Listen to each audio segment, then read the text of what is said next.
What's up with it? It's your boy OT, and you are now tuned into Ain't nobody coming to see you, Otis. Like, subscribe, and follow wherever you get your podcast from. That's right, Otis. Whatever you say, Otis. Now let's get into it. Y'all ain't stupid. They coming to see me.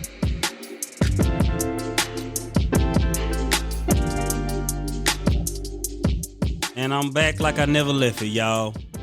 Y'all tuned in with the guru, OT. And today's topic is love languages. Do you know your love languages? Have you ever heard the term? Do you even know what it really is and what it really means to have love languages? Language isn't just speech. It isn't just talk. It isn't just what you write down on this piece of paper. Sometimes it's how you move and how you groove and how you do your thing. In today's society, what they consider love languages to be 5 terms. But I'm going to break it down to y'all. I'm going to tell you what it is to me in my own terms, because some of the love language, in my opinion, I think it's only really 3 of them, or maybe 2. They break down into little umbrellas underneath each other. The first one is, and I'm going to name them all, and then I'm going to explain each one in detail. The first one is words of affirmation. The second one is acts of service. The third one is receiving gifts. The fourth one is quality time. And the fifth one is physical touch. Now, words of affirmation, these could be included praise, compliments, appearances. You telling your girl, your boy, or whoever it is, hey, you look good, or hey, I like what you did today. I like the fact that you brought home the bacon, as some people like to say, or you brought home that money, or hey, thank you just for being that person in my life. Just words to affirm that, you know what, I am doing a good job. I am doing something right, and it's seen. Acts of service. This could be running errands, doing the little things like waking up, cooking your sweetheart breakfast, taking it to them, or, taking them lunch on certain days, or, just, hey, I know you like this and I'm going to get this for you without no reason to ask, not no rhyme. Just, hey, I just want to do this for you. Like, I genuinely like doing it for you, because you got to understand, there can be love language and it can be manipulative, but if it's genuine, then it's like, I'm doing this out the kindness of my heart. And that's when I think receiving gifts, and I'm going to get into that. Everything falls under an umbrella. Receiving gifts. This could be presents of any size, because these gifts require planning. Like, okay, this is what I want to do for this person. Like, you want to do it for that person. Yeah, it ain't just something, like, oh, out the blue, I want to do it. No, you've been planning this for weeks, maybe months. Hey, I want to do this for this person. I want to show out for this person. I want to get this person this. And you know what I'm saying? This could be for a man or a female. Like, this is just like, I enjoy receiving these things. And I think that's more of a love language that you have to tell a person more so than show a person. But quality time, and I mean, that's self-explanatory. Quality time is like spending time with that person, sitting next to that person, watching a movie with that person, or that person is watching something they want to watch or doing something they want to do, and all you doing is just sitting there enjoying their quality time. A lot of people get quality time mixed up and thinking, oh, it got to be all about me and I got to spend that with myself. No. Quality time sometimes can be you sitting down with that man or female and doing what that man or female likes to do. And all you doing is sitting back just cooling. Like, you know what I'm saying? I'm just chilling. Like, okay, I see what you're doing. And it may not interest you. Let's just be honest. But, hey, you're doing that because that's the quality of time you want to spend with that person. And physical touch. Physical touch, that's pretty much the nurturing, like contacting that person, rubbing on that person, like just being right there with that person, like, like y'all ladies like to say, if you could crawl in somebody's skin, you would crawl in that man's skin. Because I done heard some of y'all say it before. But, so those are the 5 love languages. And the thing is, we have to identify what is our love language. What is your love language? You have to ask yourself that, because I used to think, oh, that's bullshit. Like, but really, real talk. Love languages are real, y'all. Like, because I had to think about it. Like, what are my top 2 love languages? And I'll break this down. Mine's would have to be quality time and physical touch. And I say quality time because I really want to get to know you. I really want to, like, spend some time with you, because I don't want to have to ask. I want to just do. For those who make sense, it makes sense. But what I'm saying is, when I say I just want to just do, if I go to Burger King and I know you went to Burger King, and it's like, I just know what you want. That's that quality time I spent with you, because it's like, I should know what you want for Burger King without you having to ask. Wrong or right, right or wrong, that's just my opinion. But you know what? Those would probably be my top 2. It would be the quality time and physical touch. And let me go a little bit further into what I say when I said I think it's just 3 of them, because if you really think about it, there's words of affirmation or affirmation, however you want to say it. And there's acts of service, there's quality time, there's physical touch. To me, quality time and physical touch would be 1. So I would think quality time and that physical touch would be quality time as the main love language. And that physical touch would go up under that umbrella, because if I'm spending quality time with you, I got to be touching you in some type of way.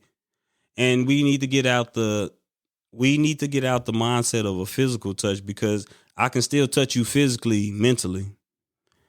I'll let y'all let that sink in.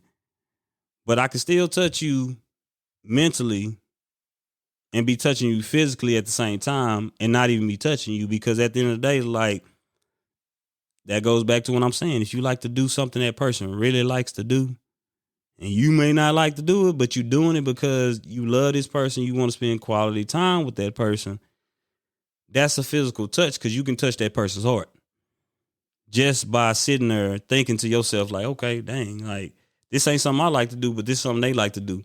That's a physical touch, because physically you may not be touching me, but physically you're touching my heart to feel some type of way. Just like acts of service, I think acts of service also follows up under quality time. Because think about it, if you with this person, you spending quality time with this person, don't you think you would still be doing acts of service? And not necessarily acts of service, because what I'm saying is, maybe you don't want to chill that day, but that quality time you're spending with that person is that act of service that you're doing for that person. So that means that those in words of affirmation, words of affirmation would be words of affirmation, quality time. So no, I retract my statement. Like I said 1 or 2, so it would just be 2. So the top 2, in my opinion, this is just my opinion, today's terms, I think it's just words of affirmation and it's quality time, because I feel like everything else really falls up on the quality time. And this is just in my opinion. If y'all feel some other type of way, hey, feel free to give me comments, likes, subscribes, tell me how you feel, because I'm a one-man show over here, because ain't nobody came to see me. But when you do come to see me, guess what? We can talk about it, we can debate about it, whatever. But I think there's only 2. I think there's words of affirmation, and I think there's quality time, because I think act of service and I think physical touch would fall under quality time. And also words of affirmation could fall under act of service could fall under words of affirmation just based off of that's an act of service when you're kind of praising a person, when you're kind of telling that person, okay, this is how I feel, this and that about you, like you're the most X, Y, and Z. And sometimes you may not want to say that. So that's an act of service out your heart that you're doing for yourself. But you know what? Like I said, if y'all think I'm wrong, debate me, tell me I'm wrong. It's not gonna hurt my feelings. It's just me, and I'm just speaking from what I feel. But I will also tell you this on like a serious and real note. You gotta be aware that we live in a advanced society. So people, men, women, they will prey on love languages. Some people can read more people than, they can read them more than you can. So you got to watch, like, okay, somebody may be watching you and they're like, okay, I don't know, Shay like X, Y, and Z. And they watching what you like. And yeah, they doing what you like. They doing that, but sometimes people can have motives. And they motives and their intentions may not be pure and true. So you got to watch out that they can look at you and see that, oh, you like this, you like that. So all I got to do is this and that. If a person going to do something for you, that's an act of service. I feel like that's going to be out the kindness and generosity of their heart. Like they're not going to ask for anything in return. They want something that person that don't want nothing in return probably wants something that money can't buy. Money cannot buy happiness. I promise you that. And y'all may not think it is, but it doesn't matter how much money you have. Because some people think that's an act of service. Oh, having money, access to everything I want. But at the end of the day, this person has access. You can just think you have access to everything you want because that's your love language as long as he's gifting you something. So you have to be careful when you want to receive more than you want to give because that's one of them. Like, I like to receive. Like, it's good to like to receive, but you gotta like to give too. And I feel like that's one love language that really can't be a love language because that's a love language. How you like to receive because that's more of a selfish thing because you want to receive, but are you giving? So I guess it's you giving and you receiving. It's a even give and take, but if you just receiving that whole time, nah, that's manipulation. And you know it. And vice versa. So all in all, you got to understand the different types of love languages because Eve said it best. Love is blind. It will take over your mind. What you think is love is truly not. You better elevate and find. But I think that to me sums up what love languages are. And you have to understand in your heart and in your mind, like, okay, what is a love language? Because you can speak to somebody without even speaking. You can turn just like you can turn a cold shoulder to a person without saying nothing to them. But I said quality time is my personal favorite because how else are you going to get to know a person? If you don't sit there and you don't really talk to that person and you get to know who that person is inside and out, you just getting married to a hollow shell or you're staying in a hollow relationship because that's not what it is. Like you trying to elevate. And if your partner is not making you elevate, then it's just like, what are you staying in this relationship for? Or what are you in this friendship for? Like I said, it don't just have to be relationships. It can be friendships too. Because love languages don't stop at relationships. It can go to friendships too. Because a physical touch, like I said, it's a nourishing thing. Like I play flag football and sometimes the love language to my homeboys, for me, the physical touch is them telling me, hey, boy, hey, you got this. You got this play. Because I'm a rusher. And I'm probably one of the best rushers there is. So if y'all out there and y'all hear this at the flag football, I'm talking to y'all. But yeah, man, like that was nurturing to me. That was a physical touch. Like, okay, my boy need me to go harder. Or him just patting me on my back, because that's a time of physical touch.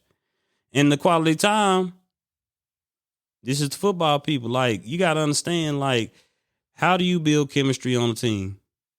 You got to spend quality time with people. You got to understand who a person is. Like, we used to spend so much quality time on the road. Just going down the road. We going to Houston. We going to Abbott. Hey, we ain't got that much money in our pocket. But hey, when we went down there, we made sure that everybody knew who we were when we left. And that was the quality time, us building these memories in the hotels, us on the rides, all the funny jokes we got. So, in the acts of service, I can tell y'all that was just me being out there on the field playing with my friends, which goes back to words of affirmation. So I guess in different scenarios, y'all, these categories can fall under different categories. So if I'm talking about a brotherhood standpoint, I think the words affirmation would sum up every one of them, because dudes are different from females. And we know this. Everybody getting their feelings. We getting our feelings too. But I tell y'all this, it's different from when a dude gets in his feelings, because it's just like, we just gonna roast you. Also, you in your feelings, bro? And yeah, the shit don't feel good. Yeah, we might be in our feelings, we don't feel it, but it's just like, that's an act of service to my ego. Because, nigga, at the end of the day, like, we all out here tired. We all out here in the trenches. But you gonna give up just because you tired? That's why you gotta just keep going sometime. But, you got to learn what love is to you. You got to know what a love language is. And like I said, love language is just not a touch, a feel, a sound. It's what you make of it. True enough. But at the end of the day, you have to know whether it's a friendship, a parentship, whatever ship it is. You have to make that pact to know that, okay, this is a love language in everything, because love languages just do not stop for relationships. Because you love your cousins, you love your mama, you love your brother, you love your sister, you love your aunties, you love your uncles, you love your grandma, you love your grandpa, so forth and so forth on. So that's just like when I talked about in the other episodes about healthy relationships. Healthy relationships start with a love language. You have to know how to move around certain people. You have to know how not to move around certain people. Just so that at the end of the day, you can keep what you got going, your shit. And you ain't got to worry about, okay, this person thinking this or that. Because at the end of the day, it only matters what you think about yourself. It's been real. I appreciate all the loves and y'all listening. Y'all keep tuning in. It's your boy OT. And still, ain't nobody came to see you, Otis. I appreciate my my sponsors, Swap, A-Ray TV, New Tastic Designs, and a lot more. Y'all stay tuned. And this ain't the last episode, because it ain't my first episode. Peace. Thank y'all for tuning in to Ain't nobody coming to see you, Otis. I appreciate the likes, the feedback, and subscribes. Continue to support me and show love. That's right, Otis. Whatever you say, Otis. Hey, it's y'all world. I'm just living in it, baby. Y'all ain't stupid. They coming to see me.